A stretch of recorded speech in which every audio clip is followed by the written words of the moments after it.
What's up? What's up? What's up, guys? You already know what it is. Your boy, Mr. Brizz's on top. Mr. Pre-Snap, read back with another one, god dang. What's up with you?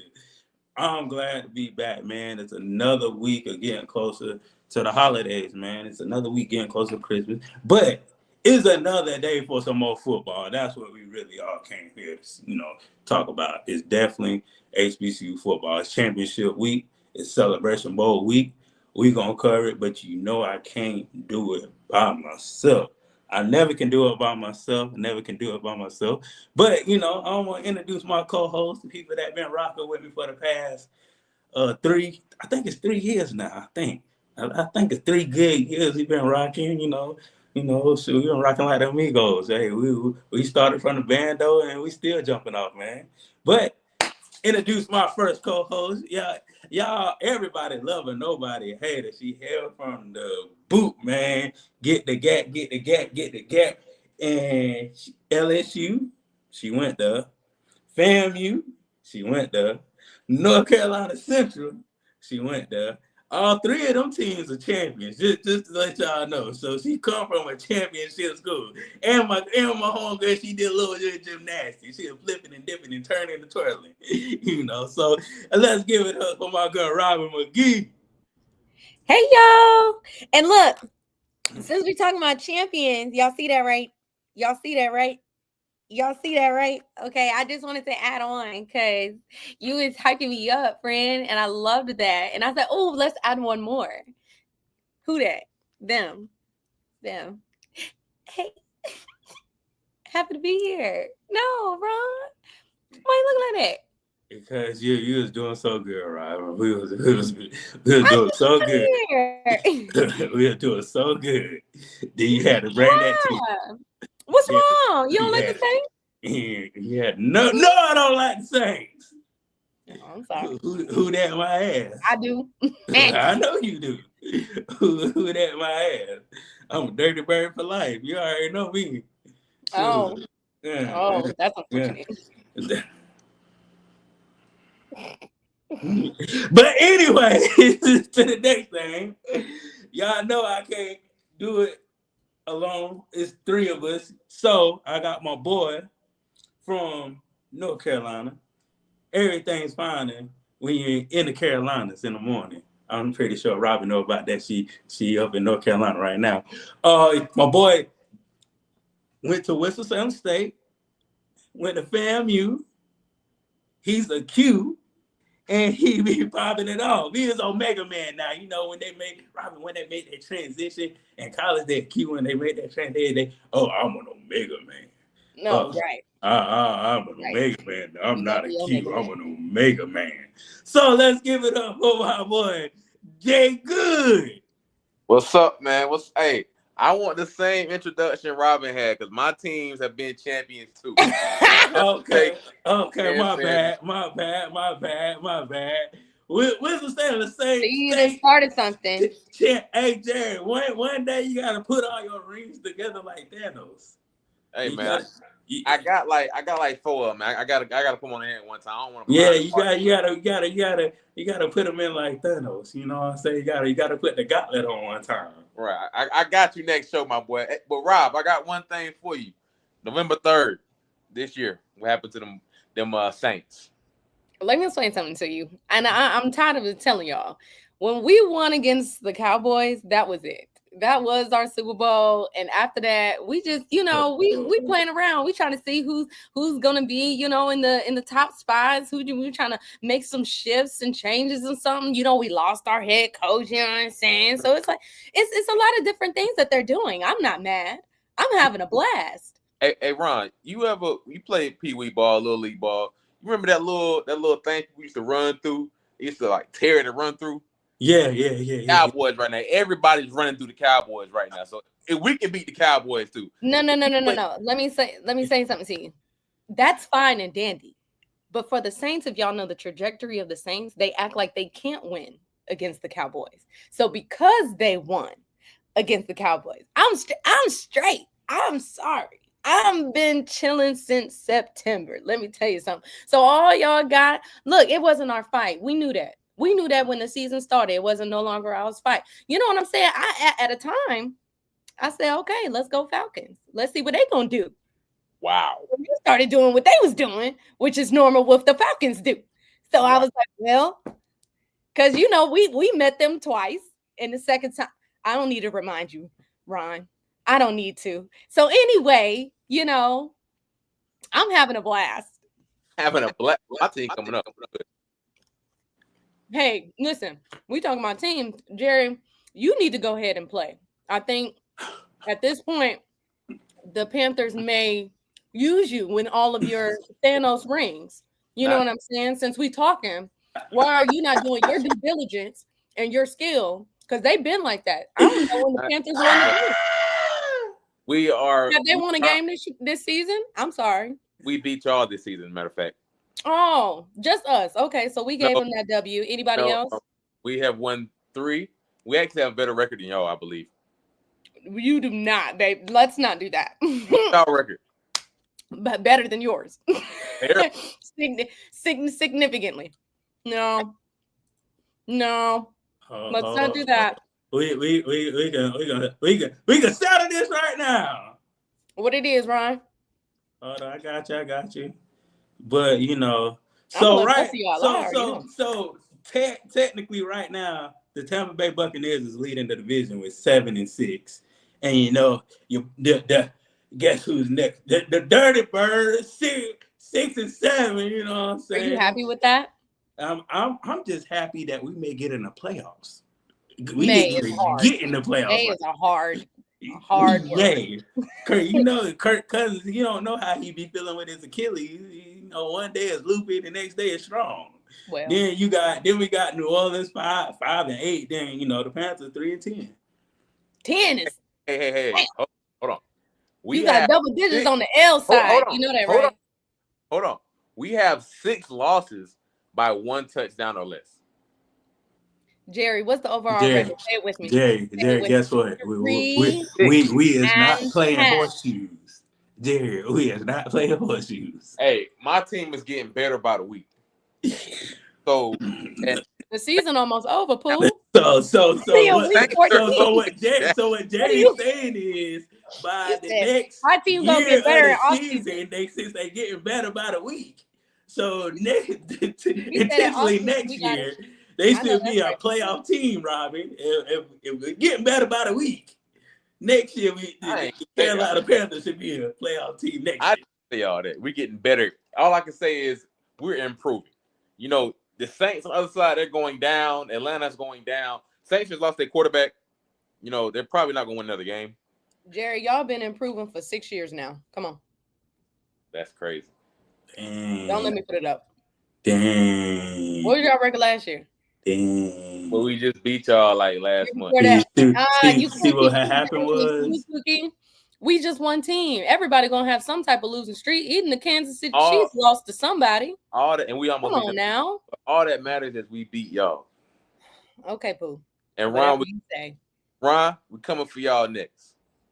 Nah, we ain't gonna see. We ain't gonna talk about now, Ronald. If you and your Falcons let the Panthers beat y'all, I don't have anything else to say. All I know is, Robin, they need to put that black man at quarterback. That's all I know. Who that black man is? Who? Michael Penix. That's how you say his last name. Yeah. So you know what happened when a black quarterback went to Atlanta? You know what happened when a black quarterback played in Atlanta, right? Everybody that was Vic, folks. That was Vic. You know what I'm saying? I did like Vic. So we need another black quarterback in Atlanta so we can, I ain't saying he Vic, but we just Vic was Vic. Has he played? Whoever you're talking about? He hasn't played. They purposely got him because they know Kirk Cousins wasn't gonna last. Oh. Yeah, so it was a kind of tit for tat thing. Yeah, he's going downhill too. Yeah, Kirk going down. Yeah. Things going downhill. I'm wishing for y'all success. Whatever that looks like. Both of you. Thank you, Rob. Thank you. You're welcome. I appreciate that. I don't know if Jerry do, but I appreciate that. Yeah, I do. Okay. As long as you come on the same page. But man, thank y'all for watching. Thank y'all for tuning in, man. Thank y'all for, sticking here with us all this season, man. I know we've been in and out. Man, let's talk about some football. Let's talk about South Carolina State versus Jackson State. The SWAC champs versus the MEAC champs. Did we see this coming? No. Not us. Probably Jackson State fans. I know that for sure. Yeah. They always think they're going to go to you can say that, the championship. And they do. Well, yeah, you could say that. Now, Ron, we did. They hired that man. We did say he was a great coach. Because, I mean, me and you both know about his past, where he's come from. We say he's a great coach, and he's going to program around. But I didn't think it was going to be this quick. Mm-hmm. Yeah. But my bad, Rob. But the only thing that was stopping him was Willie. Like, the only thing that was stopping Willie was Dion. So, I mean, the game could have went either way, that game. I think if we would have won that game, we kind of went in a trajectory of just winning out. I don't know, to be honest with you, I don't know if we'll beat this South Carolina State team. Because, Jerry, you've been saying this from the beginning. We be catching South Carolina State early in the season. So, but, yeah, what about you, Robin? To be fair, I'm not going to take away because they did phenomenal this season comparatively to the rest. I honestly was pulling for Southern, but hey, I get it. I understand. But at the end of the day, Jackson State record speaks for itself, 11-2. South Carolina State, for me, I'm not surprised because I saw, of course, how Central wasn't there. And I was actually at the Central and Howard game. And once I kind of saw what that looked like in person, because I haven't been able to actually see games, I was like, yeah, it wasn't a surprise no longer once it started to get toward the end of the season. That's what I would say. So, but toward the beginning, when we were first talking about it, I was like, okay, I have high hopes, from some other people. But yeah, I mean, here we are. We gonna see. Atlanta gonna bring it out. I think Jackson State is gonna take advantage though of that. I mean, I think Jackson State, honestly, besides fam, but beginning of the season, I think, if I'm not mistaken, I think it was between those two teams as winning the SWAC. As far as the MEAC, I was really thinking that North Carolina Central, it was their year. If we're being honest, they got there so many times or got close so many times and didn't get there. I thought this year was the year. But where we are now, I don't think this South Carolina State team is a slouch at all. So definitely.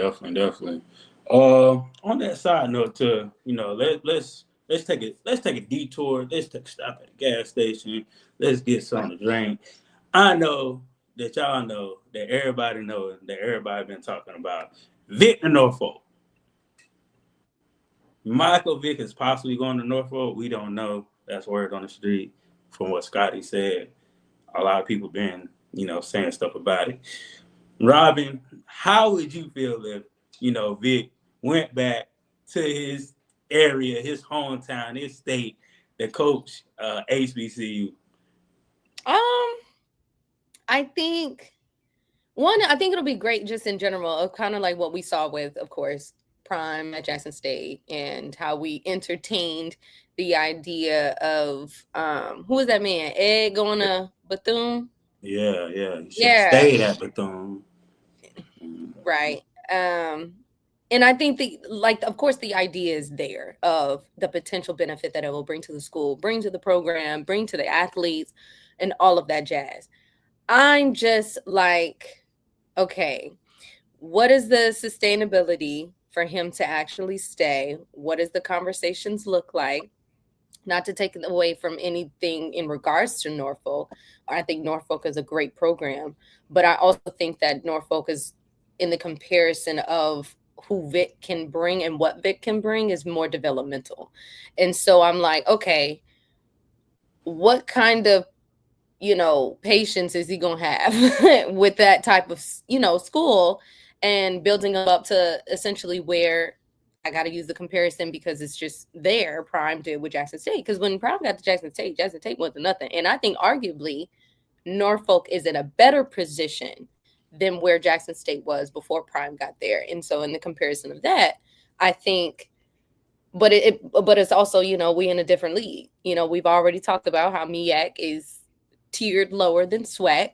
So and just overall, so it's like, okay, where do we go from there? Why are you looking at me like that? That wasn't no secret. That's what we have said every single year when we talk about SWAC versus MEAC.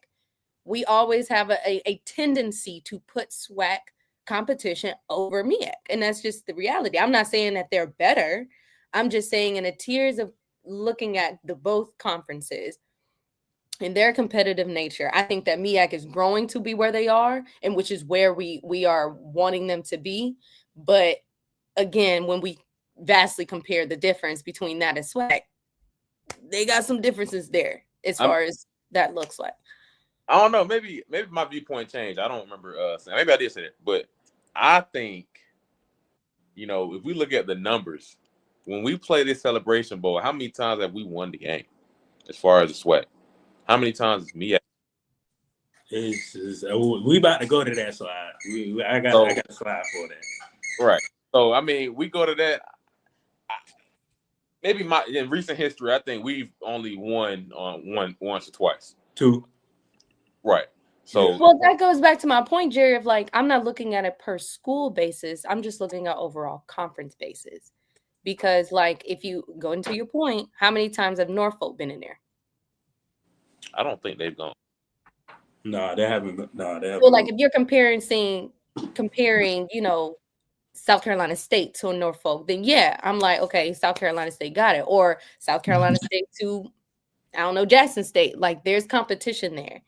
But I think overall, it's like, how are they going to elevate that?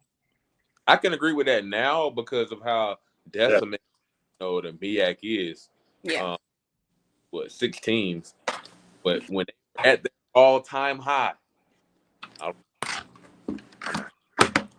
but I get what you're saying. I'm still leaning towards MEAC, but we'll talk about that. That's fair. But yeah, it would put the MEAC. It would kind of put the MEAC on the top. Just to be honest with you, just because the pageantry it will bring just to the MEAC, like every game would be that game because you have Vic. All the lights will be on Norfolk. All the cameras will be on Vic. All the players be wanting to go there. So like. I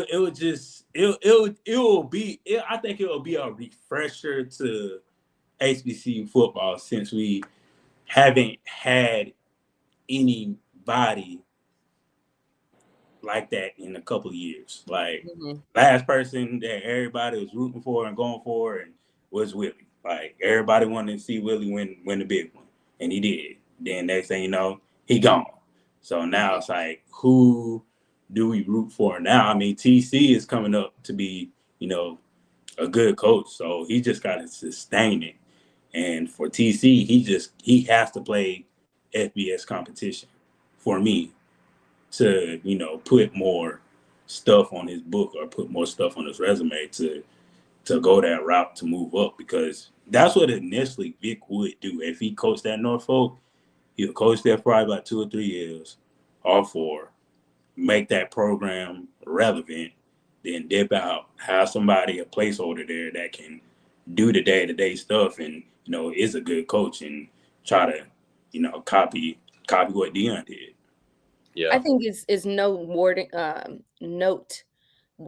of the fact that Deion also had kids and Vic doesn't in school and playing. And I feel like that's not really a conversation held as much because, you know what I'm saying?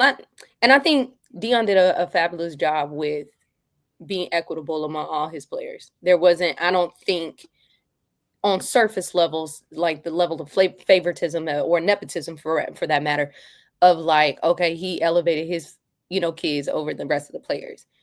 And I think to the point of what you were saying, wrong. It's like, okay, Vic may come in and do the same thing, spend a couple of years, and then leave. I think a part of his decision, I would arguably say, for Dion was in lieu of his kids as well. I don't think it was the sole factor, but I think that it had something to do with it. Whereas with Vic is solo dolo. You know what I'm saying? I don't know if he has kids or not, but I know them. If he does, they're not in school. And if he does, for real, I don't think they're at Norfolk. So it's like, even that could be a benefit to Norfolk because he has no ties. He has nothing that would essentially hold him back unless it's just more so it will be monetary. That will be the thing. Monetary is going to probably be the biggest thing. But if you already go into an HBC, you know what you're getting into. I'm sure his people has done research. He himself has done research. I mean, that's his hometown. He know what it is. It's not a secret. So it's like that could be beneficial for him to have more of a longevity there at Norfolk. So just to kind of give like some hindsight on this, like being in the area, a lot of people have been talking about what's been going on, and the backstory is he's from Newport News, like I said, or like we already stated earlier, but the closest school to Newport News is Hampton University, HBCU, Hampton University. And he was actually in running for the coach there. But I think what happened was we fired our coach before he was ready to get on board. Because he was planning on doing this offseason. And we fired our coach and had an interim coach this year, and made our interim coach our head coach because of what he did. He won a couple games against ranked opponents. But him going to Norfolk State, I think is going to happen. Why are you looking like that, Ron? I'm sorry, Jerry. Because dollars don't make sense. Dollars don't make sense. In what regard? Because if you have Vic that comes in and says, "Oh, I want to be here," fuck everything else. Put him there. Yeah, I don't know, man. I don't know. That was the conversation because he had a whole camp over the summer and everything. At Hampton? Yeah. But Jerry, that does not make sense at all. You have a athlete that saying that, "Oh, I want to be at Hampton," and he just, I don't know. I just don't understand people sometimes. He didn't say I want to be at. He said, I'm thinking about getting back into coaching. That's what he probably said. It wasn't like, oh yeah, I want to be here. I'm thinking about getting into coaching. If the job comes open, I'm thinking about making a decision. It ain't like he said, definitely, if you get a new coach, I'm gonna take this job. But my thing is this, Jerry, if he said that, like, why wouldn't you try to entertain that more? Like, why wouldn't you say, "Hey, Vic, come to the games. Hey, Vic, come here. Hey, do another camp. Hey, can you work with our quarterbacks?" Hey, like, why did you try to, integrate him already so it'll be more comfortable? So when it does come time, even though you had an interim head coach, and when it does come that time, hey, bro, we got a chance that Vic be here. If you win a couple of games, we still gonna keep you on staff, but Vic gonna bring his people. But we gonna make sure we keep you on staff. Like, come on. Yeah, I don't know. It was just the word that I was told by a couple of athletes that did the camp with him. And you saw what happened now. He's going to Norfolk State. Well, that's what I think that's going to happen. That's what the word is. And I think it's going to be good for him. But hey, I don't know why they didn't take a further step. I mean, I'm not going to lie. The coach we got now is a hell of a coach. We nationally ranked teams, top 25. I think 3 of them we were in a 1-point loss, and one of them we beat. So I think Hampton's going to come up too. But here's my question, because I don't really know too much about Vic on the coaching aspect. Where is he coached? So Robin, it's like this. He's not necessarily a coach, but he knows the game enough where he can coach it. Okay, but let's be honest. Those who are good at what they do doesn't mean that they're good at teaching it. You feel me? But I can say this for Prime. Prime is not out there teaching everybody everything. He he is the boss. He makes sure everything is running smoothly. He put out the fires. He makes sure everybody does their job. That's what initially a head coach does. A head coach is not out there to coach everything. A head coach is making sure the operations is running smooth day to day. If Prime was calling plays, he's going to call plays. If he was wanting to call plays on defense, he wants to call plays on defense. But initially, that's what a head coach has to be knowledgeable of the game. But you really like it's really the assistant coaches that's really teaching the game to the kids. I Well, mean, the okay. head coach When is I say there, here, and there. right, but when I say teach, I'm not necessarily that was for the metaphor, at least for me understanding his leadership position, right? Because regardless, to your point, yes, I agree. I think the assistant coaches have more of a interactive style with guiding players where they need to go. And that's why they have so many coordinators. You got offensive, you got defensive, you got the quarterback coach, you got the running back coach. Clearly, they're specialized for a reason. But the head still has the duty of managing, overseeing, and collectively making executive decisions based off the team. And in that regard, Dion had that prior. He may not have had it collegiately, but he coached prior to that. And he held that status to understand what that realm would look like. And all he did was elevate that by coaching in college. And then he elevated it again by going to a D1, power. I don't Colorado, I don't think.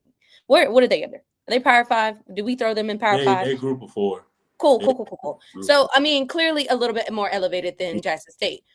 Vic, on the other hand, I'm just questioning, like, what is his history and experience of executively making decisions as far as the team is concerned so that it can be helpful for Norfolk. I'm not doubting his ability to understand the game and all of that jazz. I'm just like, okay, but as a head coach, you got to understand more than just the game of football being a head coach. But Robin, it's about the camps he put on, what kids he's coached at those camps, is that he is a Nike athlete, so he can get access some money to that school. It's not just about it. I mean, it is about that, Robin, but it's more so trying to elevate the school than all the other stuff. Yeah, but you can effectively, help the school if you're not good at your job. That's but like your Robin, name can only take you so far because that young man not playing no more. But Robin, if it's I'm gonna say this, like we could put Teddy Bridgewater out there.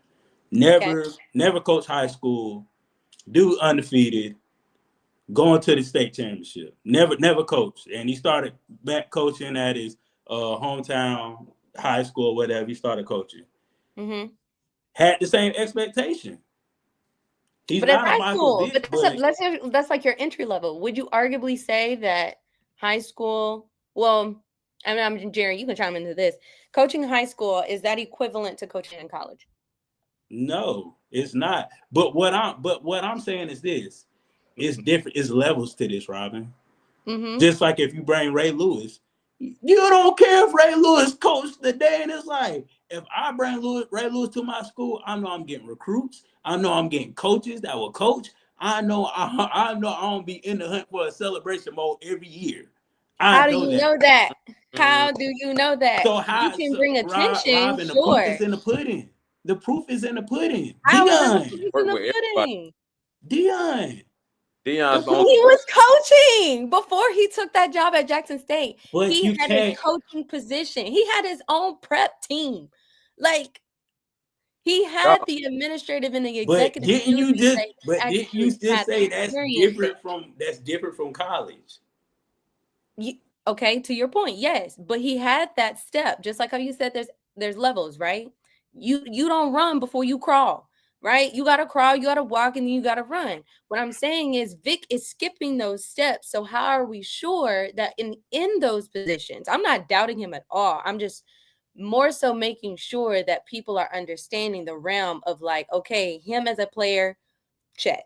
him is, like you said, bringing in business, bringing in exposure, bringing, the element of elevating the institution and the athletic program. Sure. Check, check, check, check, check. But that doesn't check the box on him having a good team surrounded by him, right? In order to elevate the success of football. Like that's separate from all the other things. If we're being honest, you're right. You don't know if he can coach. We don't know if he can, do everything that he's done, had the ability to do on the screen, because you're coaching it, you're teaching it. A lot of stuff, like Vic has more God-given talent than anybody on that roster will ever have. So you can't teach the talent that he has. But, I do think he does deserve the opportunity. I think a lot of people that have played NFL deserve opportunity. But to your point, Robin, just because you can play, don't mean you can coach. At all. I agree with that. But I do think he'll be fine. I think he'll win celebration. I think he'll be fine. But wait, what was that comment? Hold on. Put that comment back up. But my thing is this, Robin. My thing is this. Hell yeah. Regardless of he cannot coach. That like, to me, is you're gonna have people underneath you that's gonna be even stronger than you. Yeah. That's how, because it's a lot of NFL players that went to the NFL that's from that Virginia area. Yeah. So, I mean, to your point, yes, I think he has those strengths behind him. I really do. I do. And to the other point of, I think one of the commenters had said, or the viewers was like, okay, yes, very similar to Prime. He's more than likely to corral more than likely to corral of people, notably staff, to come in, cool, bring in the best players, cool, but it's still up to Vic to make those decisions at the end of the day. And I think Deion, notably, one of his strengths is doing very well with collaborating with the people he has, both players, coaches, like you name it. I've heard less stories about people not wanting to work with Deion than more than like, I like working with this man. He values this. This is this, whatever. That, if anything, that's what I'm just urging Vic to have behind his belt, on being able to collaborate, being able to bring in players, but them to buy into whatever his vision is for the team. But the thing about Deion, the thing about coaching, you have to be a great motivator. Yeah. Do we know how well he is as a motivator to get guys wanting to play? We don't.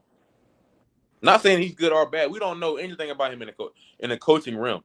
But my thing is this, Jerry. If you're a quarterback, you are destined to. They put you destined to lead the team.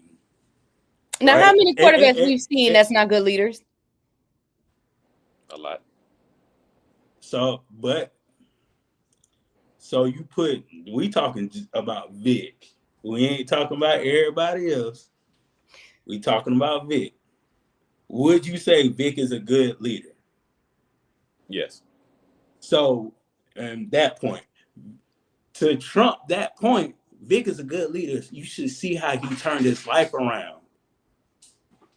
He made a mistake. He bounced back from it. You don't think he could teach these little kids that? You don't think he teach college people that? Like, they gave me a second chance, and I'm giving you a second chance. Like, see, Ron, the point I'm making is, I think Vic is going to be an amazing coach, but I do not think that the recipe is always going to be get a NFL football player to be your coach. That's the point I'm making. The recipe is not get NFL star. That doesn't mean they can coach. You have to have some type of background, type of experience. Like, it's guys that play in the league that'll be great fits, but every player that's a star is not going to be a great college coach, is what I'm saying. But what I'm saying is it's that special type of player that can. Yeah. And maybe Vic is. And Vic is that special type of player. Ray Lewis is that special type of player. Warren Sapp is that special type of player. Primetime is that special type of player. Not you look like that with Warren Sapp. I mean, he coaching now. Head coach. You talking about head coach? Just coach in general. I'm talking about coaching in general, not a head coach. So that's what I'm talking about. but it takes a special type of player to like you. I mean, come on now. You like you come with the best running back, Coach Jerry. You ain't gonna rush running back in the league. You ain't gonna learn from him. Oh yeah, definitely. Yeah. So initially, he coaching you up. Definitely. Yeah. Yeah. Shoot, So, but looking at his history, he was hired as the offensive coordinator for the Atlanta Legends of Alliance of American Football. Regarding, I don't know what the team that is. Y'all know what that is? I don't know what that is. Okay. USFL? It may be your is it Arena League? Maybe. Yeah. I think that's what it is. Either it was Arena or USFL. AAF, Professional American Football Minor League. Interesting. Okay. But he says, well, this is back in 2018. When I read the statement, this is not at all indicative of how he feels now. But back then, he was like, I didn't ever want to coach. But talking about the game at Fox, I got excited to be out there and play again.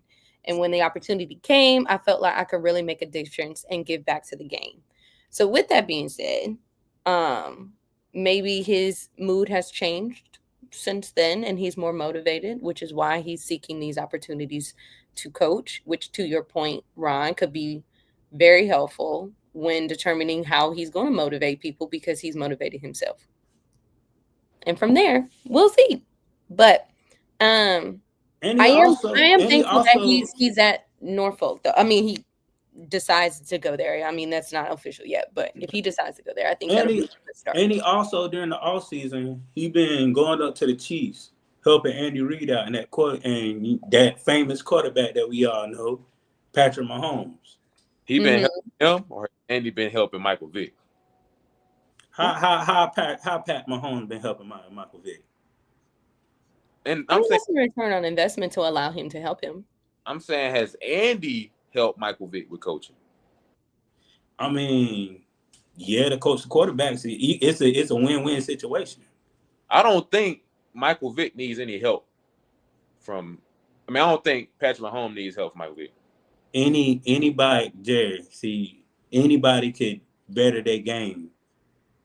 And you can still have flaws in your game, and another person be like, "Hey, you need to do this a little bit better." And you be like, "Oh, I never saw that." Yeah. So you either take it like that, or you be like, "Fuck that! I'm the best quarterback ever. I don't want to take no criticism." I agree. I feel that. I feel that. So I feel that. But, well, Michael Vick, go to Norfolk so we can see what you do. Do. Yeah, because I'm definitely on that. That's good. I'm gonna be bandwagon. I ain't gonna lie. I ain't gonna lie to y'all. I'm gonna be bandwagon. So bro, you didn't even band Rad for Prime. Because that was Prime. Michael Vick, my childhood hero. Mine too. Atlanta Falcons. Dirty Birds. Don't let your talk hear that, man. Come on now, Robin. I know you remember some of them games when Michael Vick was running around back and forth. Yeah. Michael Vick was cool. Yeah, cool. No, Michael Vick was an experience. He wasn't cool. That's why they called it the Michael Vick experience. He was cool to me. Experience. Changed the game, dog. Michael Vick in the same category as Allen Iverson. Like, as far as but it changed the game. Yeah. Like Michael Vick. Yeah. I want to be like Mike. Had the Michael Vick shoes, had the Michael Vick jersey, had the Michael Vick. Wow, Team Vick. Boy. That nigga had a ride. Yes, and he had a ride. Right. Michael Vick experience. It's true. But man, talking about this experience, let's talk about this Celebration Bowl. I want to bring up this topic because this topic been always talked about in the last couple of Celebration Bowls. MEAC team has been whooping up on these SWAC teams. That's what's been going on. That's what's been happening. Robin, next thing you know, I'm trying to let me get my list out because can't see it.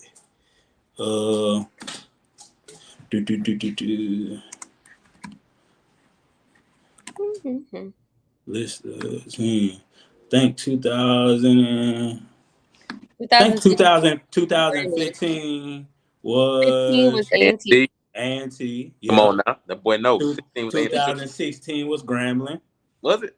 Yep. Yes, it was. They beat North Carolina Central 10-9.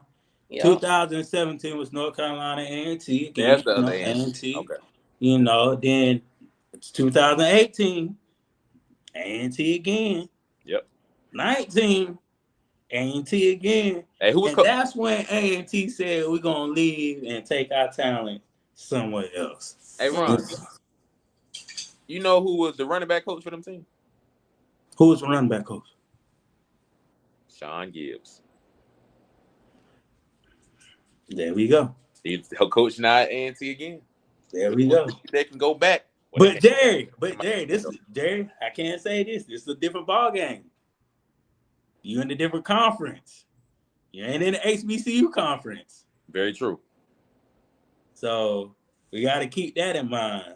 Very We definitely got to keep that in mind. And yes, we were supposed to be the champions of 2019, but we had that ban. We was banned that year from going to a bowl game because we whooped A&T ass on the field and during the fight. So, you know, they just took 2 L's in one day. Fun fact, man.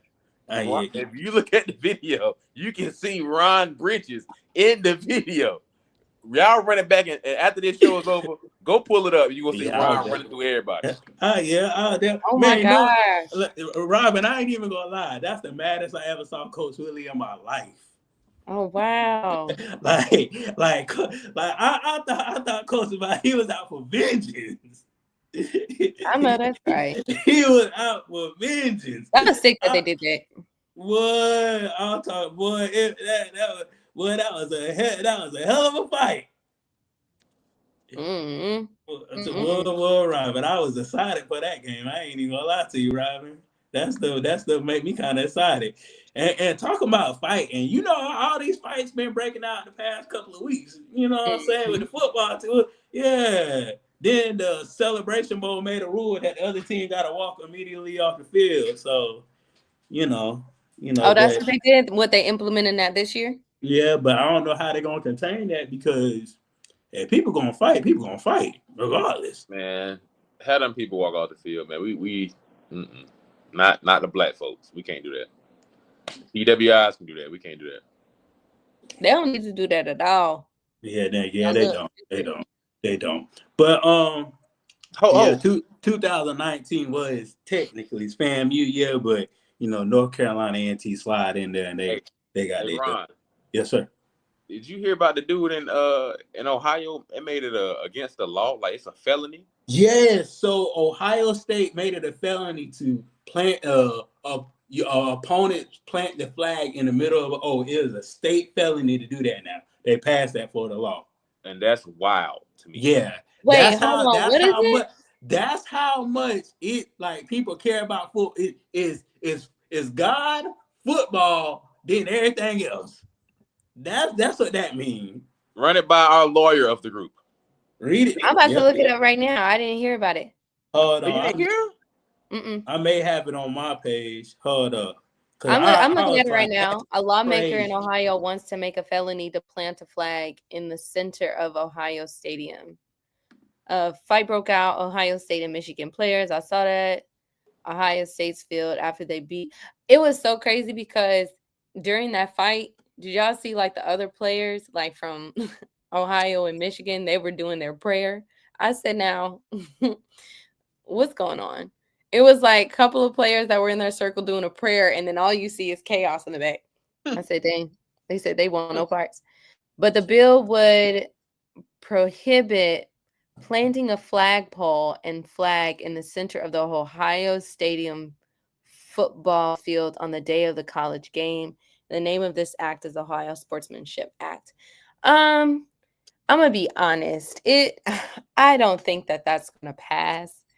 It just like, if anything, they'll have to be a little bit more specific on like the danger of what it will bring to the public should they decide to do something like that. Because it's like, okay, you can have like your own private rule in regards to the stadium, and the stadium, you can't permit whatever, the issue is. But for you to make a bill, I think that bill is going to take a lot more than y'all just having y'all's feelings hurt over some things. You know what I'm saying? So, Robin, anyway, Robin, that's my point. Robin, guess what? This is a rivalry. If they want to pass this bill, they gonna pass this bill. Yeah, that's the thing. I don't think they're gonna pass the bill. Oh nah, Robin, I don't think they're gonna pass Robin, that bill. Robin. Our rivalries is different. We hug I mean, each I other. came from LSU, and we ain't even got no stuff like that. You fight and get off the field. LSU and Alabama ain't got no bill like that. Either you gonna fight or you gonna tussle. Like that's it. Like, but y'all rivalry is I wish different. the But Louisiana would. Robin, Come on y'all now. rivalry is different from Alabama and Auburn. Alabama and Auburn, people die. Okay, and they People still don't have have no gotten bill. killed. But they still don't have no bill, Ron. That's my point. But you don't. They have done all of those things, and they still Robin, don't have the lawmakers come in and be like, "Oh, let's make it a bill so that you could get a felony charge." Like what? Robin, just think about it. If people take it that seriously, where they can create a bill, like it's that serious. That we're gonna create a bill. So if somebody do that's how serious they are, Robin. I personally think it's gonna pass. I don't think so. I mean, I don't think, because the extreme we're going, like, why you gotta take somebody to jail and get a felony charge? A felony charge is crazy. Yeah. A felony charge will affect your right to vote. A felony charge will affect your right to get a job. A felony, like, I could go on for days, guys. A felony? Be for real. Bro, be for real. We tell our kids, hey, man, we're going to put you in sports to keep you out of jail. And go to college and play ball, now you're going to jail still because you plant a flag on the field. It don't make no sense. Then I'm like, okay, well, who gets the felony? The person that plants the flag? Yeah, sure. They just make a rule that you just can't do it. But to make a bill to pass, anybody can create a bill. That's the easiest part is creating a bill. The hardest part is passing the bill. If it was up to me, I'll be planting flags everywhere if I was on them. I don't think you stood in Ohio because clearly, if they pass this bill, you going to jail. FSU, like Shannon said, I'm taking the horse and the spear, riding it to the highest of 7 hills. Shoot. A 5th-degree felony is the least severe in Ohio and carries a sentence of 6 to 12 months in prison, up to a $2,500 fine, and up to 5 years probation. Hey, man, at this point, it's just another way to get our black men in jail. That's all I'm about to say, Jared. They just want some ninjas in jail. That's all they want to do. That's all they want to do. Incarceration. That's what it sounds like to me. They just want some ninjas in jail. Boy. That's all they want, man. That's really all they want to do. That's funny. But what's crazy, the dude that I think that created the bill, that wrote the bill, he was black. But all skin folk ain't kinfolk. Representative Josh Williams. Let's look him up. I believe he was black. Yeah, he is. Oh. He is of Negro descent. Of slave descent. Yes. Yeah, Robin. Was he the kind that worked in the house or the field, Robin? Come on. Don't do that to us. At this point, you just never know, because he may have worked both. You know what I'm saying? He may was undercover. Yeah, you're right. He may have worked both, baby. I don't even know. But I tell you what, we got one to say house. That's really interesting. I didn't even hear about it until then. I got you. It definitely won't pass in that case. Facts. Yeah, shoot. Well, man, that is crazy though. That is crazy. But yeah, the Celebration Bowl passed that rule, so that won't crazy happen. But I mean, that makes sense. Yeah, it makes sense. Yeah, it makes sense. It makes sense because Jackson State got in a fight with, was it Alcorn? Who they get in a fight with? Because they got in a fight with somebody. I think it was Alcorn. Yeah, they got in a fight with Alcorn. Yeah, so yeah, definitely. But let me go back to this. 2000. Yeah, I started at 2019 when FAMU was supposed to win that celebration bowl, but bowl ban. Then we go to the Coach Prime era. So 2021, South Carolina State, them dogs came through for the home team. You know what I'm saying? They beat Jackson State 31-10. Then you know Yeah. was next year, yeah, Yeah. 31-10. Damn. Yeah. Yeah, they got Jared. They got Molly Wild. Shoot, they thought they were playing some Carolina boys. Hey man, history tends to repeat itself.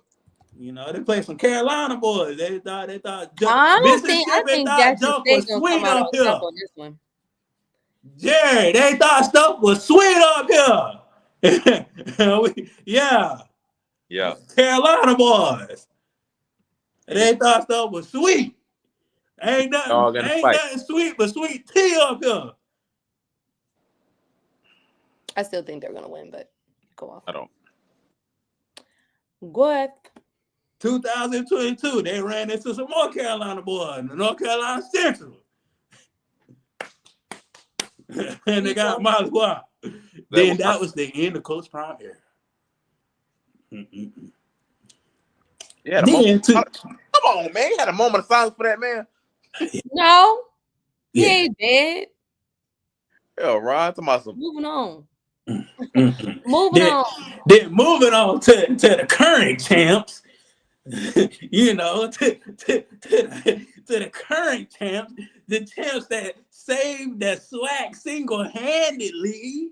We talk about Florida Agricultural and Mechanical University, October 3rd, 1880. What?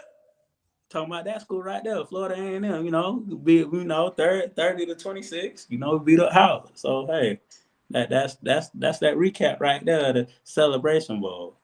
That is that recap right there. But as of right now, the MEAC leads 6-2 as far as the Celebration Bowl goes. The MEAC is currently whooping the SWAC's behind. Yeah. Jay, as we see it, 6-2, and MEAC is winning the Celebration Bowl. Why is that, and why do you think the MEAC continues to win the Celebration Bowl?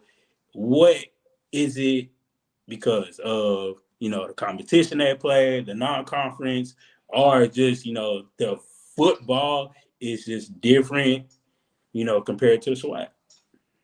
I think it's a combination of a lot of different things. I think the competition is one thing. These MEAC schools, especially nowadays, they have only 6 teams in their conference. So they have to schedule 6 out-of-conference games. Most of the time, they're scheduling some FBS and some other FCS teams that are all coming from better conferences than the SWAC and the MEAC. So, when they're playing competition like this, it gets these teams better and better. Not only that, man, I think overall, man, I feel like the MEAC, man, the quarterback position of the MEAC, this might be a hot take, but I think the quarterback position of MEAC is actually quarterbacks. I feel like the SWAC is more run-based. And we have similar positions of different players. So a lot of times the quarterbacks are scramblers and they can't really throw the ball. Where in the MEAC, we have a lot of more quarterbacks that can throw the ball down the field. I feel you. Robin, what about you? What you think? Give it that woman's perspective. Let hold it down for the ladies out there. Okay, my thing is, I don't think that is indicative that the MEAC is better than the SWAC, and I'm gonna tell you why. Because it's the same MEAC teams.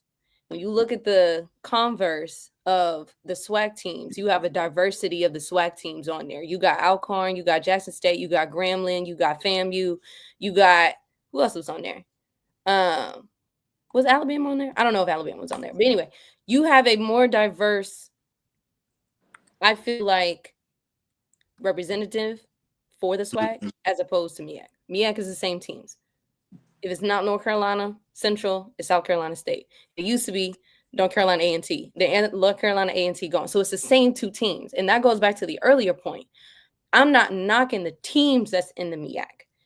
I think that overall, the SWAC does better in a sense of preparation. But when it comes crunch time, to the point of, as we can see the record, MEAC versus SWAC in the Celebration Bowl specifically, I do think that the teams that make it to the Celebration Bowl from the MEAC are way stronger in a sense of finishing as opposed to the SWAC. I think sometimes the teams from the SWAC take for granted the MEAC teams, and then they don't have the same gameplay as they would. Like the fact that Jackson State lost both with Dion is astounding to me. Like, because they had such a competitive, such a successful season going into the Celebration Bowl, and you win the bowl game that counts the most. That's the part that I don't understand. Are you saying that like the MEAC is more top heavy? In a sense of, what do you mean top heavy? As far as competitions, like their games top heavy? Like they're only the top teams are the best, and it's a big gap between the other. Yes, very much so. Very much so top heavy. Haven't heard nothing from Morgan State. Haven't heard nothing from Delaware State. Morgan State wasn't really that bad this year. I mean, now this year, but if collectively through the years, come on now. Like, even Howard, to the point of Ron, who just like, Ron, Howard don't like football. They don't, like, even they don't. That was okay. Even that team has like grown, I think, in a sense of becoming more competitive. But I also think it did have a shift once North Carolina A&T left too. And I think that did have a lot to do with sparsing out the equality from the entire conference as opposed to SWAC. Like, granted, arguably, we know our teams in the SWAC that are not going to be as competitive as Mississippi Valley State. You can throw in PV, but even arguably PV has had some good seasons in and out. But like, they're a little bit more balanced as far as competition. What my issue is with them is, like I said, getting to the last game, getting to the Celebration Bowl, they definitely have faltered. MEAC has gone in with like, we have to prove ourselves, while SWAC think they the biggest bad, just and then they lose.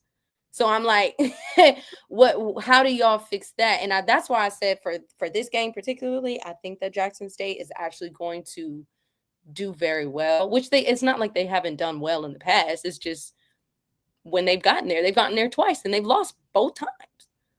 I honestly think North Carolina A&T has been reincarnated in this South Carolina State program. I think they about to go on a run. Shoot, to this comment, FAMU was 9-2, and they also beat a SWAC team that year. It was Southern. They were still in the MEAC. Couldn't go to a bowl game, so they was 9-2. You know, so hey, you missed a great year, my brother. Yeah, you missed a great year. It was a good year for FAM. Actually, you know, I remember that. Yeah, and that was the year we were really supposed to go, and we would have beat another SWAC team too. We beat Southern that year. That Southern game was a good game. I ain't even gonna lie to you. Wasn't 21 a pretty decent year? No. Yeah, 20. No, 20. We didn't play. COVID. What? I thought. Wait, they had a Celebration Bowl 21. Yeah, 2020 we didn't play. We played in 21. Hold on. Oh yeah, you're right. Oh. 21, we had a great year. I think we lost against Jackson. That was that Coach Prime. That was Coach Prime. Smacked, bro. Huh? We got smacked that year, didn't we? Nah, we lost 9. It was 9-6. The next year we got smacked. Okay. Yeah. I remember that. The next year. Yeah, because 21-22 was 9-3. Right. Yeah. Mm-hmm. But to y'all, what y'all was talking about, I think MEAC come over the top for our SWAC teams because a lot of SWAC teams, besides certain teams, just play HBCU schools. And that kind of hurts the SWAC just only playing HBCU schools. Like, you're not going to know what level of competition you really can play if you're just playing the same opponents every year. That's why FAMU players go to the NFL as of when Willie was there and as of now. Like, they have tape against top tier schools. Yeah. So like you can't argue with that. We still like FAMU is the only team that has that MEAC philosophy where we're going to play. We're going to play FBS opponents no matter what. Like we're Yeah. going to play them, and we're not afraid. Unlike, Well, I mean, look, they were in me at. So naturally, I would expect them to keep that same mentality because they saw the benefits of it. I yeah, don't feel like I don't know. I don't feel like fam really is like, even though they were in the MEAC, their vibe is more of a SWAC vibe. yeah, it Yeah. is. But the thing about that, Jerry, is this: like like as far as FAMU, just we understand Trent's play and we understand airing it out. Right. So it was like it's a 50-50 of what you want when Willie was there. It's like we can give you both with Right. no matter what. Even if it was a down year for our running backs, we still kind of did what we had to do. Yeah. So Do we also think that the location as well have a lot to do with the diversity and as far as like scheduling teams that are outside of like HBCU conferences when comparing MEAC to SWAC? Since because SWAC I feel like is a little bit more centrally located, like proximity wise with one another, as opposed to MEAC is a little bit more spread out, and they have a lot more teams FBS blue. in between, like that are outside of the HBCU realm that are Um, like close to them. I don't think so because you still have schools. You got Troy's. It's a lot of schools you can schedule. Um, Yeah, that are in that Alabama, Mississippi area. You got Mississippi. you can Well, no, not you can necessarily the start up from. availability of schools. I'm asking the, I guess, the easiness for like within conference games because there are so many in SWAC. So you see Oh, more SWAC teams playing one another as yeah, opposed to MEAC playing one. Yeah, yeah. That's what I was saying when I said about my point only having 6 teams in the conference. They got Okay. us outside. Yeah, that's what I was saying with mine. So I agree with that. Yeah. Okay. but Robin, as far as like the SWAC side, they can schedule games. They can schedule these games. They just some teams just don't want to. But I think what she's saying, they'll never have the same amount of games that are out of conference as the MEAC because of the numbers. Yeah, Yeah. yeah, and I understand that. That's cool. Like, but at the end of the day, you can still schedule the games though. Are You they, still isn't there a rule? What is the rule that they have to like compete within conference? Like how many games, how many conference games you have to have a season? so I think it's like you have to have in total. I think I don't want to be. I think it's 7 in total. I think So if that's the case, I don't think that's true. because you have because we always play 2 teams from the West, and that's always Southern and another team. Then so that's 2 off the bat. So then Jackson State, Alabama A&M, Alabama State, and Mississippi Valley. We always play Mississippi Valley. That's 6 right there. It's only 6 teams on the MEAC side though, so they can't do Oh, that. I thought you was talking about the SWAC. My bad. I thought you was talking about the SWAC. Are you I saying? was talking in general. I think I didn't know if it was the same amount for both conferences. I don't know if there's a rule for that. Because, I think okay, yes, I it is asked because you that. have to play. Jerry, you have to play in SWAC. You have to play your division. You have to. Oh yeah, yeah. I mean, Yeah. of course that. Then they schedule 2 outside games. As far as like the East and the West, they schedule 2 outside games. So you have to basically play 2 of them too. So the rest of the schedule you can pick who you want to play, call up who you want to play. As far as the SWAC side, as far as the MEAC, it's just what game look good, what games we think we can win, what games we can play an FBS opponent, and okay, that's how kind of that schedule goes. Yeah, because I asked because it seems like the SWAC plays 8 because, oh, there we go. The SWAC plays 8 teams within the conference out of a 13 season game. I mean, 13 game season. Whereas MEAC, they have to play 5, but there's only 6 of them. So I wonder how they come up with that, you know, that little thing? Questions I don't know the answer to. If we're talking about CIAA, I could probably give you an answer to. LOL. Sure, just be But I honest. mean, that leaves 5 other games to play from the 8. So the 8 is within conference, or 4 rather. No.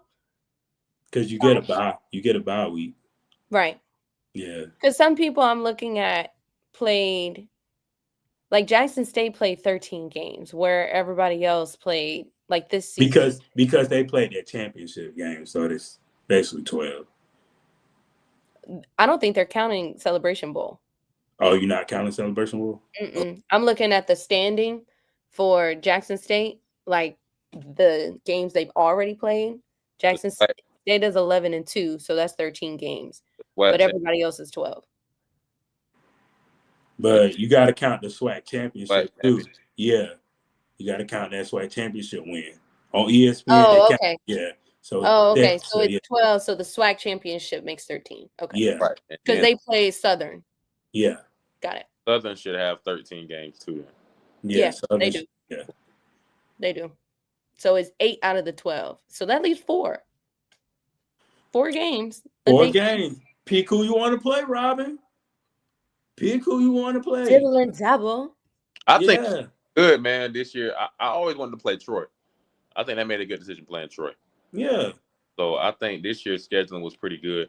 Miami, Troy. Who else do we have out of conference? Two school. You talking about FAM? Yeah. I think they played division, or was that last year they played division 2? That was last year. Yeah.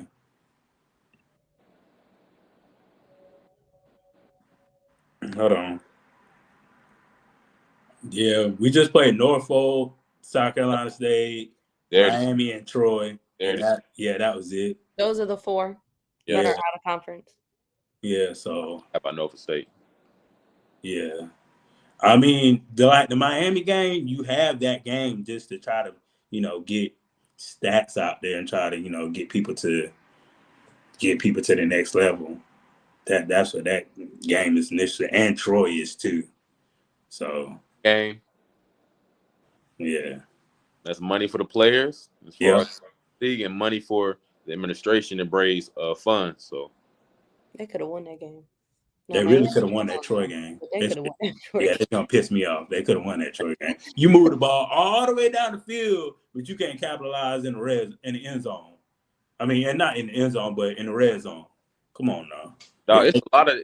I ain't gonna lie, man. FAMU at a certain point, I don't know what particular game it was when they lost, but it was like here and it just went down. Because this team, these last couple games, but it's not the same team that I've seen at their best this year. Yeah, because that Prairie View loss really took a hit, and that Valley loss really took a hit. Yeah, Valley was before Prairie View. It was Prairie View, then Valley. Yeah, I think that's the law. I think it was Prairie View. And the game before that, they almost lost. I believe it was a close. That was homecoming. So what was it? Was one of the game they barely won. I ain't talking about that, but nah, because looking at it, hey, Southern 24-6. I mean, Jackson, that was a back and forth game, so I really don't count that. That's 21-35. Alabama State 28-13. I mean, then you got Detroit, Miami, then you got South Carolina State 22-18. Then you got that Norfolk game. I mean, I don't know. Yeah, I think I'm talking about that Prairie View, man. When they lost, it was like it just went down. Like I can understand what you're saying, but thing about that is, Jerry, they really never had to lead that whole game. Yeah, they never had to lead that whole game. So, I mean, it is what it is. You go back to the drawing board. You had to get rid of the offensive coordinator, and like see what this next year team look like. Yeah, good luck to Henry though. Henry's a good guy, man. Really. Yeah. I don't know too much. I said I don't know too much, so I ain't gonna say nothing. You know what I'm saying? People, I ain't gonna lie, man. When Willie left, people were asking for him to be the head coach job. So I don't want people to turn on him now. People were. Yeah. I've Are we surprised that Willie is going to FIU? Oh, we just gonna talk about that. We just gonna talk Okay. about it. You know, we gotta talk about our coach. We gotta talk about our coach. You know, we just gonna talk about that. coach. Yeah. But yeah, where were we at anyway? Oh, we was talking about the strength of schedules and all that other stuff for the MEAC versus SWAC. yeah, And me let's versus see SWAT. who's gonna be But on top. Robin and Jay, honestly, like at the end of the day, I just think the SWAC has to do a better job of scheduling Finishing. games, not finishing, just scheduling games so they can know how to know where their competition is at or know where their self is at for their competition. One more thing, man. I think the SWAC and a big difference also, I didn't mention this, but the offensive line. O-line is so much better in the MEAC. And Yeah.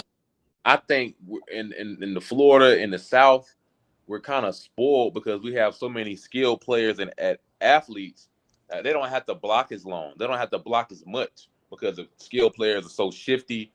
And then, Florida's players from like South Florida, you don't have to block long for them to get 50, 60 yards. Yeah, Where I'm from, just ask Xavier Smith. Exactly. You ain't got to do much. So, I mean, it shows when you come to trench play, like O-line is always a lot better in MEAC to me. Yeah, definitely. I do agree with that because it's I think that's what type of football we played in high school, Jerry. We just know that it's going to be like literally you better take a Tylenol before you get in the game, Robin. That's all I gotta say. Yeah. You better take a Tylenol before you get in that game. Some lumber gonna be chopping and some heads gonna be hurt. Chop them down. We always say chop them down. chop them cherry trees down, boy. Yeah, and Robin, we grew up in the era that concussion or not, we going back out there. You gonna play? Yeah, you gonna play? That's why CTE is alive and well. Okay. Yes, it is. Yes, it is. We got all type of stuff. We got CTE. We don't know ABC. All that. ETE, shoot, EST, shoot, TNT, shoot, all of it. But before we get to this actual breakdown of celebration mode, we definitely want to talk about this topic. Willie to FIU, not FAU, FIU. Robin, I'm gonna let you go ahead and take this one on because I know you was excited to talk about this. I was just, I just feel like I wasn't surprised, but he's a head coach. Let's be honest, that's a head coach right there, and him going back to that element, he needed that. I think Duke was cute while it lasted. It was cute. Like that's it. It was cute. Okay. He got paid. He got paid. The coach. He got paid. That's pretty cute. I said, but Willie, the Willie we know, that's the head coach. So for him to go back into that realm, not surprising to me. I think it's a great opportunity for him. I don't really know too much about FIU as a school, as a program, but him being back in Florida, I was like, oh, okay. I'm glad he's back. I'm not surprised at all. I mean, if we're being honest, Willie Simmons applied for that job in 2022.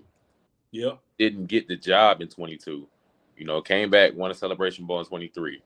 And when we at FAMU, we offer him, might be a little too much information, but he was offered. Go ahead and say it. They ain't there no more. Don't get that young man in trouble.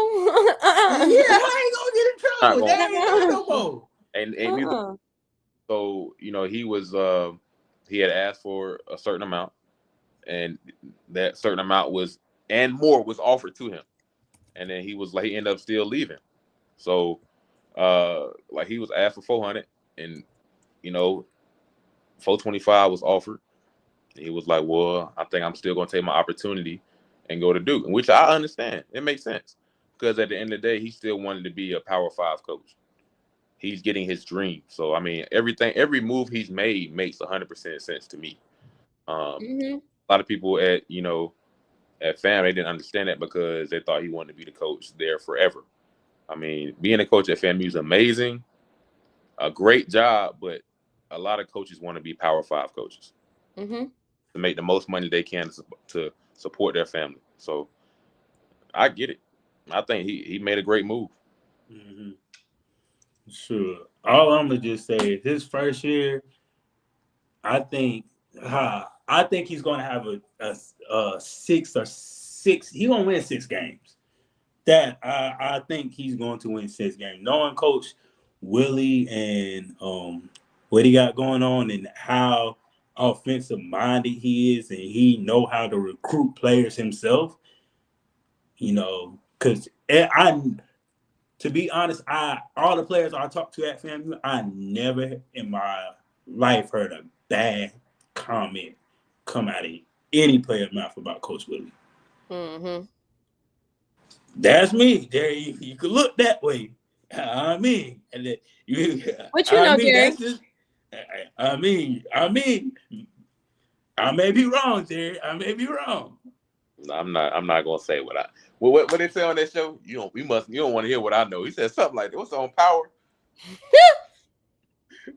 I guess. I'm not. I want to know. I want to know. Yeah, but hey, that's what I heard. Every coach got a side of them that's more business than player oriented. I'll say that. Yeah, that's fair. But Jerry, gotta think about it. At the end of the day, this was Coach K used to say when I was at practice. They were doing basketball and stuff. He was like, at the end of the day, you guys, I take care of you guys. You guys are my kids. I try to do everything to put you in the best position to win. But if you don't win, you guys are okay. But my job is on the line at the end of the day. Right. And I have to do whatever I have to do to feed my family. Right. So if you look at it from that perspective, you got to do what you got to do to feed your kids. Yeah. And he's doing an amazing job. Yeah. He's doing an amazing job feeding his kids. Yeah. Yeah, they ain't had to bat their eye. They ain't missing meals. So they going to school and they healthy. You know what I want to know though? I want to know if he's making that call to Henry, Joseph Henry. That's what I want to know. We'll see. I mean, I'm pretty sure he's going to get half his staff that was at FAMU to that school. I'm pretty sure. Yep. I'm pretty sure because, like, you can't mess up a good thing. You can't mess it up. Like, you had a good thing going here with all the coaches, and you be like, "Hey, bro, hey, bro, what's up?" That's what he gotta say. Sure. Hey, bro, what's up? Hey. Sure, I'll send an email right now. All right. You think that's it? Yes. Robbie, if you understand the assignment, you understand the assignment. So I'm gonna put it like this: like the coaches that are at FAMU now, he brought those coaches in. Yeah. They have almost an allegiance to him. Like, yeah, man, this man the one that gave me the job here. So, I follow him because he's already taken me to this height, and I know where he's at now. I'm gonna follow that. He might take me to another height. So, I mean, I think at least 2 coaches, are gonna be out of there. Yeah. Yeah. And you got to think about it. Coach Smitty left, and from what I heard, I forgot what team he's coaching at now. But if I was Coach Willie, I'd get Coach Smitty back. He at Merge State. I'd get Coach Smitty back. I don't care. I'm making that call. I mean, he going into a team They like mid in the Conference USA. Yeah. Boy, 3 and 5. FIU mid. At least this season, I don't know how they did in the grand scheme of things. Yeah. So I mean, but yeah, that's just like me getting hired, being the boss at a big old company, and be like, oh, we need you to make some hiring decisions. Oh, okay. How much to pay is for the hiring decision? Oh, you can make sure you're reasonable with their pay. Oh, guess who I'm about to call up? So you know. Hey, Robin, they got the lower position. I don't know. I know you do something else, but get your ass here. Hey, Jerry, I know you be pushing on papers, but guess what? We got something else better for you. Pushing those Get your papers is ass crazy. here. That is wild. Don't worry about all that stuff. Get your ass Don't here. worry about it, sweetheart. Don't worry. Yeah. Don't worry. So we eating out here. Everybody eating bread out here. So Yeah, I feel it. but yeah, man. But that's how I feel. Congratulations to him, man, because that's a long time coming. Plus, it's in his home state of Florida. Like that doesn't I'm get not any better saying than you're a that. Florida boy. Yeah, that doesn't get any better than that, man. Yeah, that's I beautiful. mean, he's a northern Florida boy because he's born in Tallahassee. But Yeah, it doesn't get any better than that. I mean, he living the dream, man. Because FIU, beautiful weather, a beautiful. He might be the most blessed man I know. Bruh, you got to think about this, Jerry. And it's sponsored by Pit Bull, the stadium named after that guy. So you got money coming in from the entertainment business. Wow. You got money coming in from the entertainment business. From what he said in that press conference, that school has been up for, I think, 50 years. Mm-hmm. So, like, if he dominates that, I'm not necessarily dominate, but if he like does really good that first year, if he wins 6 games, I know them boosters are just gonna be throwing NIL. Hey, get some NIL. We need some more. We need some more players. Get some more NIL. Oh, you left Miami? Come on over here. You still gonna be somewhere in Miami. That's what you got to do, man. That's what he did with Florida State.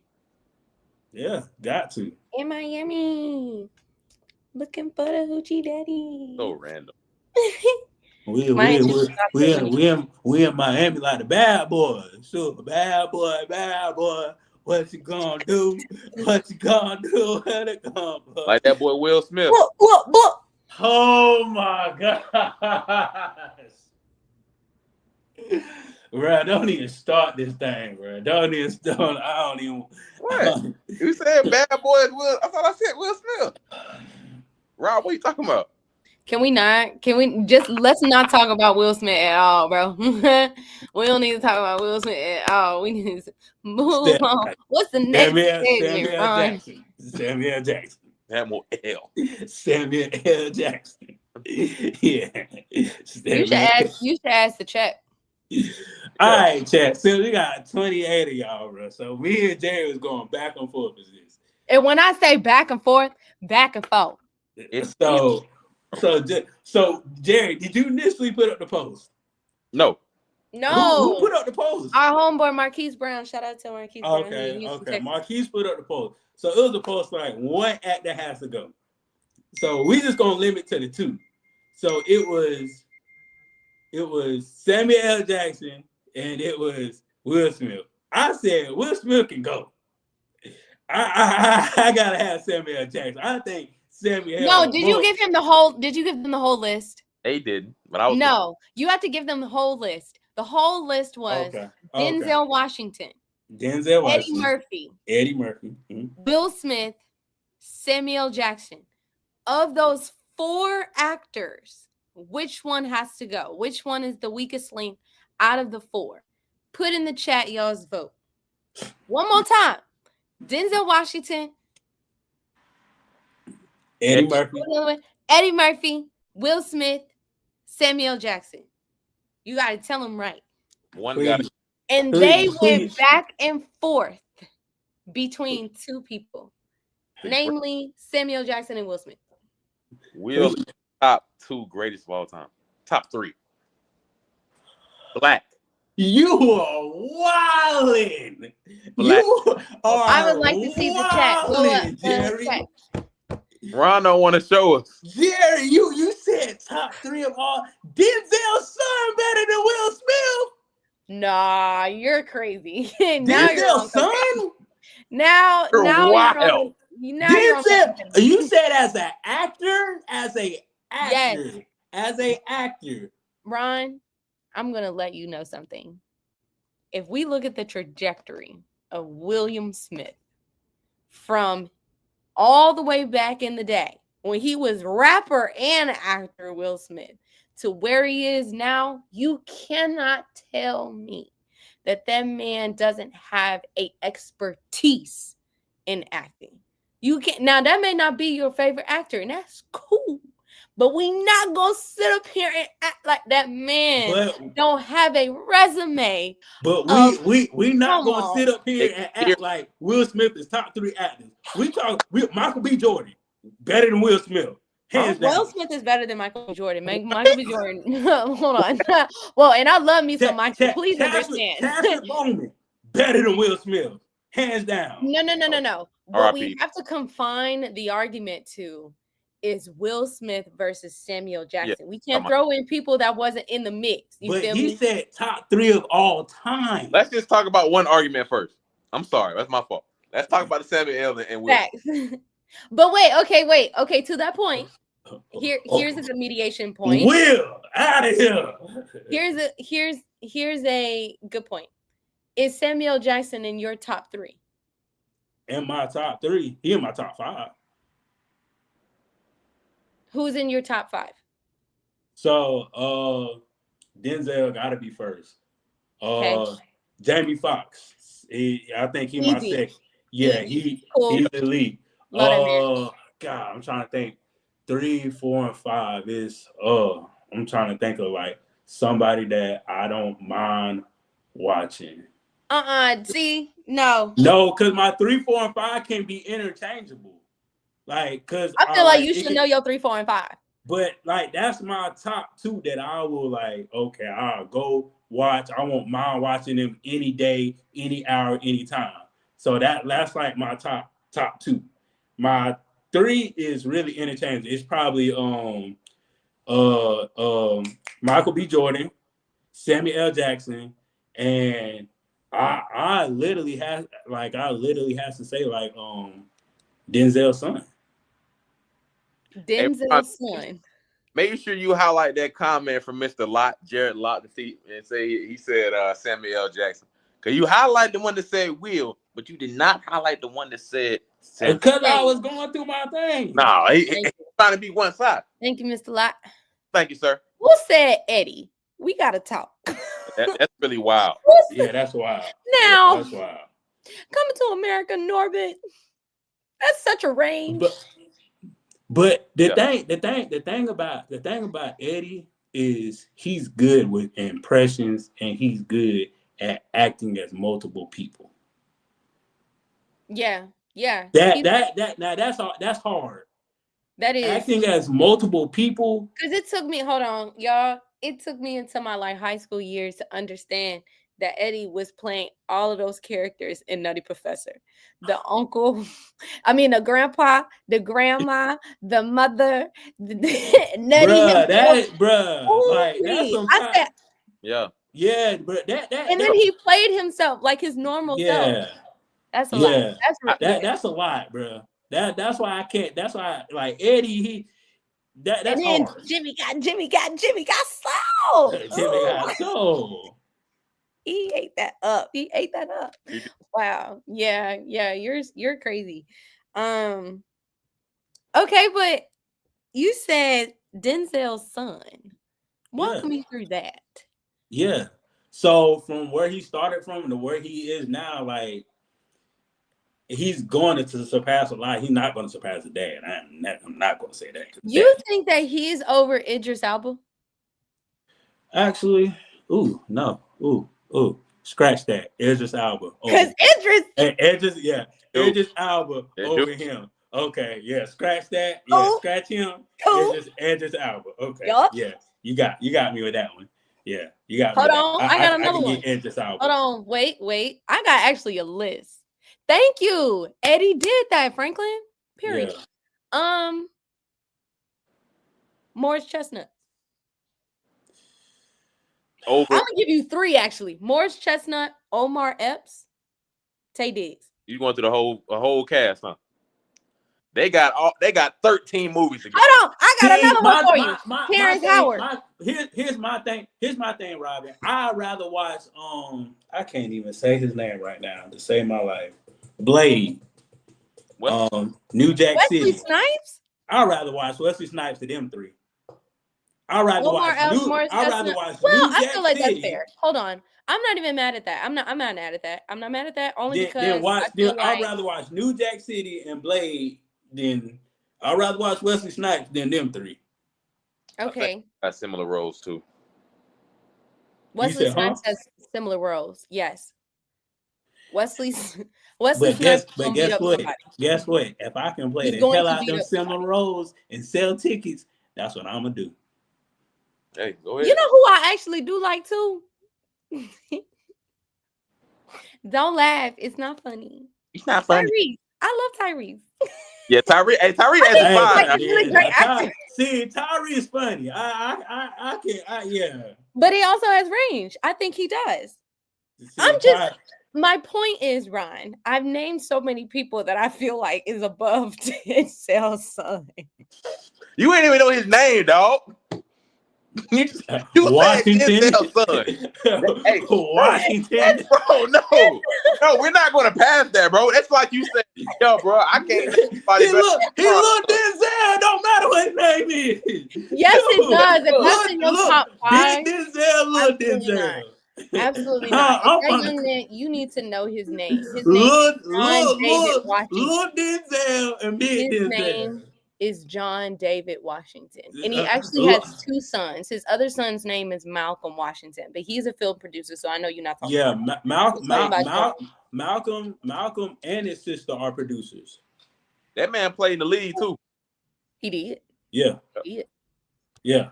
I think he's a great actor, but I don't know about top 5. I feel like as he continues, cool. Yeah. So I mean, but yeah, I would put Idris Elba over him. Yeah. I'll put a lot of all of them. Yeah. He got to get more movies. Lorenz Tate. Oh my God, I love that man. But let's get to this celebration movie breakdown, man. Let's get to this thing. Then we're gonna say we're gonna talk about a lot of good stuff today. But celebration about HBCU championship. That's what we're really talking about. Hey, yeah, this movie right here. That was the movie. I ain't even gonna lie to you. Love Harlem Nights. Yeah, Harlem Nights. Yeah. Go ahead, shoot off my pinky toe. It's right here. Do it. Boy, I was like, boy, anyway, stop shooting that little thing. That lady is funny. Yeah, shoot.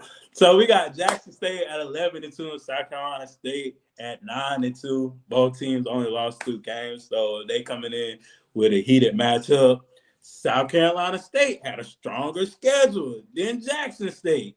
I mean, all of us can agree with that.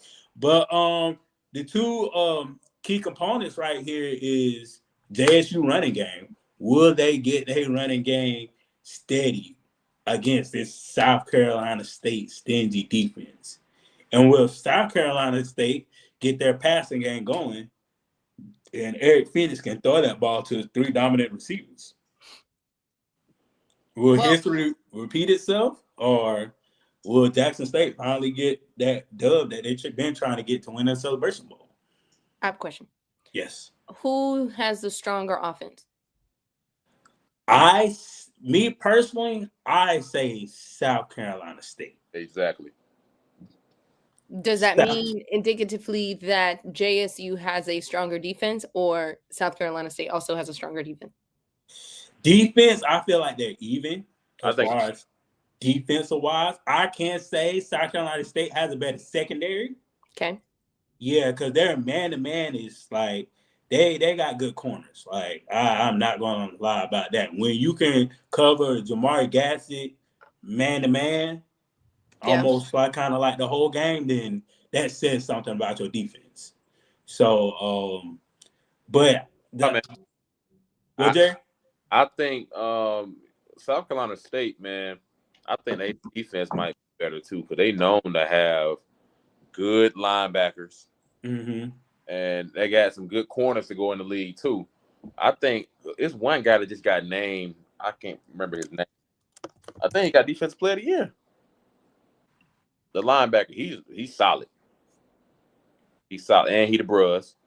Rudolph. Shout out to them. But yeah, I think might be better too. Sure. But I mean, the only thing that's like will definitely keep they got Jackson State got to pass the ball this game. They have to. They have to. Because yes, you can tote the ball with Irv all you want to. Irv is going to get his yards. That's how I feel. I feel he's going to get at least. I don't know if he's going to get 100 on his defense, but I know he's going to get up to 70. I know he's going to get over that 50-yard mark. I feel like he's going to get over that 50. He's going to get up to 70. But if Irv get 100 and start getting to 150, then we need to be scratching our heads. That's gonna be it. Yeah. Like I say, if they can stop that run. If they can't, then it's gonna be a long day for South Carolina State. Then you're gonna have to go to a back and forth game and scoring. And that's what JSU kind of want. They want a back and forth game. So that's what kind of game Jackson State want. And the game that South Carolina State wants is a one-sided ball game. Slow, methodical, get the defense off the field, have their offense on there for a long period of time so they can tire out Jackson State defense. Yeah. I mean, I think he gets to that 100-yard mark, man, it's going to be a bad day for South Carolina State. If they contain him, and that's it. That's all you got to do. Yeah. I'm thinking he's getting 20 carries. I don't think he's going to hit 100. I think he's going to get 70, 80 yards somewhere in there. I'm looking at the statistics, and they're saying that South Carolina State is a 2.5 favorite in the latest odds.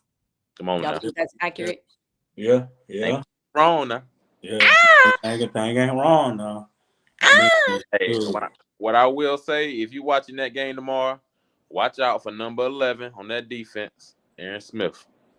Hurt. Yeah, definitely. And this game, like they've been talking junk since they got there. The game is going to be on at 12 o'clock tomorrow. So that's like the first bowl game that's actually going to be played. So like everybody's going to be tuned into that just to start the football bowl season. So I'm excited for this game. I'm excited for my home team to bring that HBCU trophy back to the Carolinas. But Robin and Jerry, I know he ain't did this in a minute. You gotta get these. Let me get my palm powder now because I already know what I'm gonna do. They gotta get these scores. You ready? Go ahead, Jerry. South Carolina State 24. Jackson State 14. Sheesh. That's crazy. 24-14. Yeah. Is that what you said? Okay. Yeah. Okay. Mine is, I gotta go Jackson State 28 to South Carolina State 20. Okay. I don't know. 24. 28. Actually, I think it's gonna be higher. I think it's gonna be Jackson State is gonna be like 38. Yeah, I want to go higher. Jackson State 38, South Carolina State 35. Yeah. Yeah. You know who I'm going with?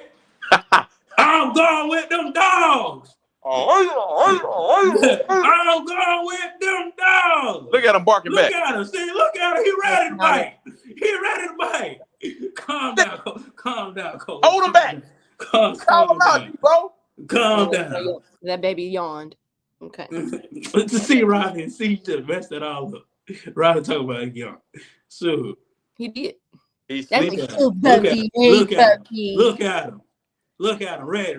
He ready. Have the dog in him. Mm-hmm. Yeah. What South is it? Carolina State got that dog in them. Eric Phoenix got that dog in them. I'm going with South Carolina State. Guess what? 31-24. 31-24. Okay. That ain't bad, dog. That's kind of that's similar to what the point differentiation was for mine. I think that's a right. That's touchdown. South Carolina State 28. That State 20. Yeah. Ooh, boy, that's an ass whooping. This man, wow.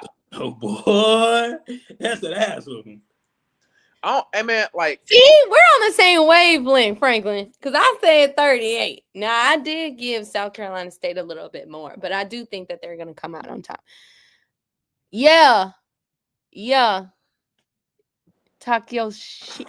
Okay, we about to see. So, but to me, it would be good. I mean, like if JSU win, I'll give TC his props, man.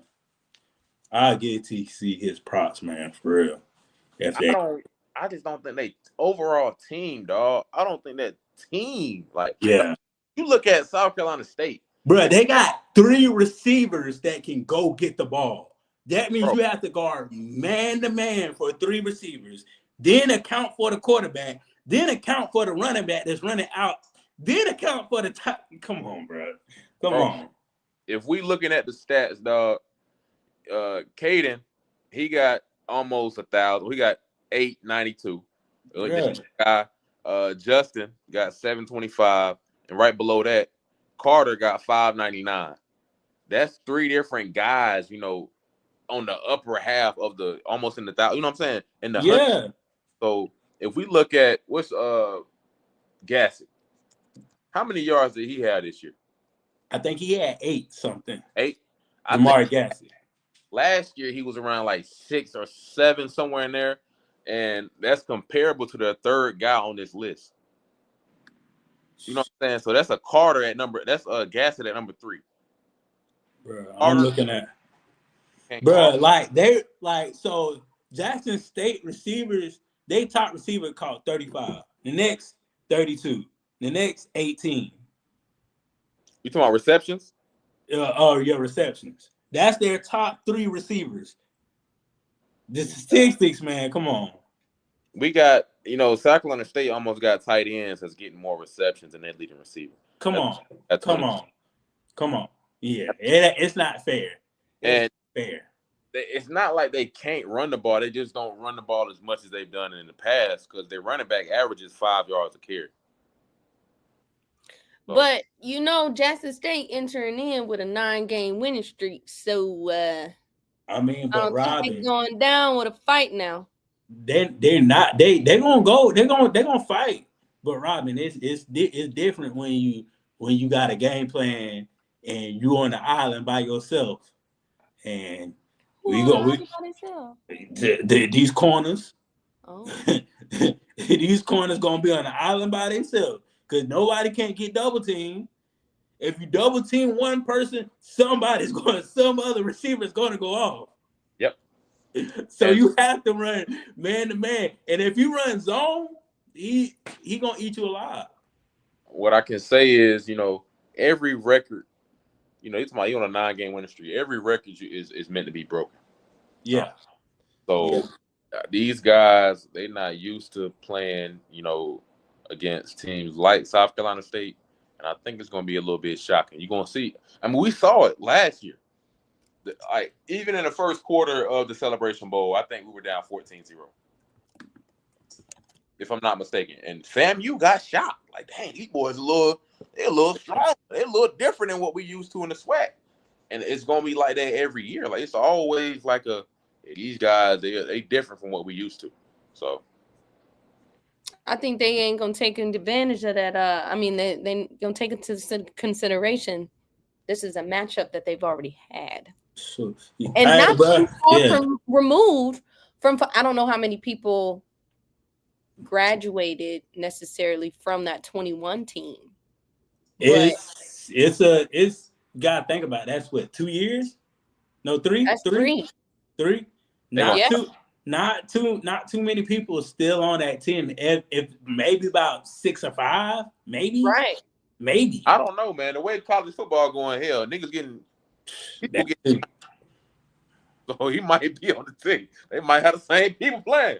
We never know. So you got the same people that say, "Oh, you can fool me once. Shame on you." Okay, that's this next time. I don't know, but I think that it's gonna be a great game.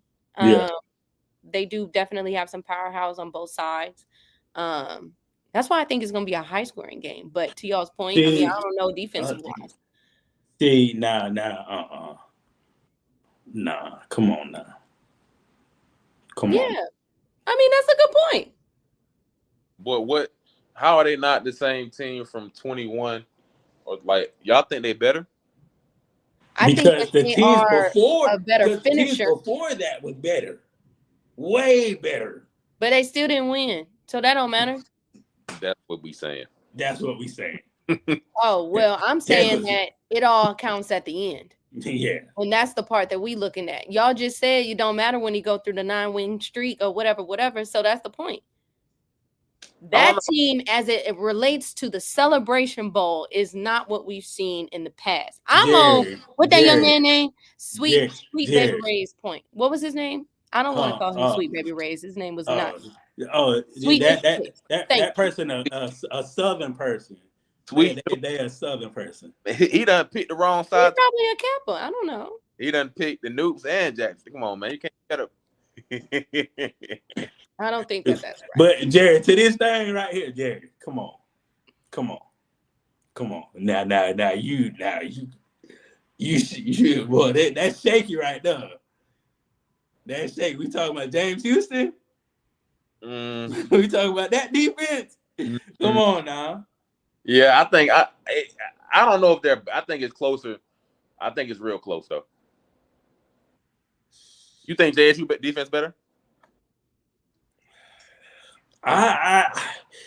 Clearly we don't because the comment was appalling. I just think this is how I honestly think. I think they do the things that they can do real good, and that's blitz the quarterback. But the recipe for that South Carolina State had last time, I'm pretty sure they're gonna use the same recipe for this time. Oh, you want to blitz? Okay, we just gonna run the ball. Okay, since we run the ball down your throat, we're gonna throw the ball. And we got 3 receivers, and we got a quarterback that can run. And this time we have a quarterback that can pass the ball. I think my guy might be right. Just thinking on the season, man. Not a lot of teams have scored a lot of points on them in general. So Jerry, you gotta think about it. The only Jackson State. The only team that scored a lot of points was us. What? Caught the ball, phone the ball. That hurt us. And an interception. Yeah. That hurt us. Yeah. Imagine if, because me personally, the secondary of South Carolina State is slightly over FAMU's. The secondary.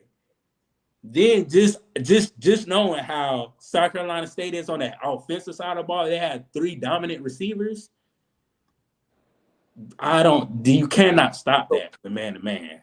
I think South Carolina State D line maybe is better than because they front is they D line is better than South Carolina State's.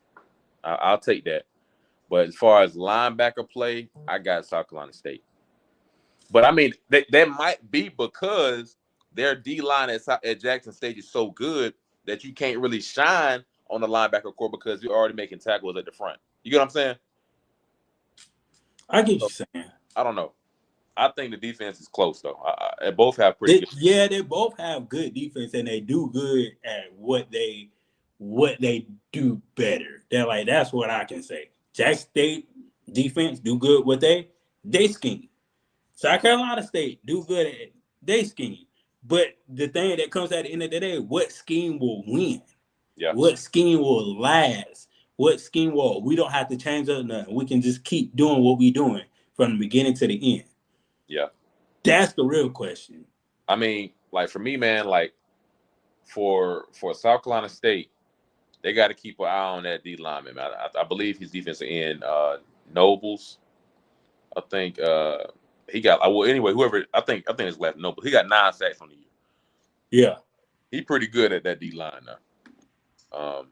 That's the guy I will watch out for and kind of be having some chip blocks my running back to kind of give my quarterback some more time. Because he getting back there now. Yeah, he definitely gonna get back there. Definitely gonna get back there. So, but like I said, I'm looking for a good game. And yes, we gotta talk about next week. I don't know what time we're gonna be on. Oh, snap in mid-script and that thing. Also with you. Dang, you only see one person, kid? Dang. The one person that matters. Dang, you only see one person? Hey, honey.